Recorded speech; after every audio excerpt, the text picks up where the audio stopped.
Dear God, sina ego but mini true definition ya aliyejuu. Imagine you prepared me a table before I even started serving you.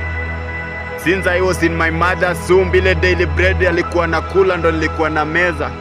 Nikigrow niliglow, nikakaa poa bila kujua bei ya kiti na meza.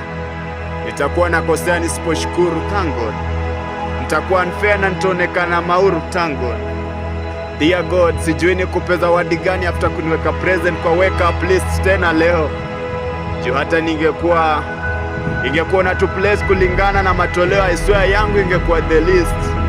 Sadaka ingekuwa kipimo cha uhai wangu, wallahi ningekuwa nishafukiwa kwa mchanga, ningekuwa nisharudi kwa udongo, but umeniprotect tangu niwe mtoto mchanga. Imagine I'm breathing fine without paying any single cent. Manze, shukurani sana God, zidi kunilinda, na ukisikia maombi yangu hata ikibadilisha asset. Mafumbo Reptile the Poet, shukuru Mungu.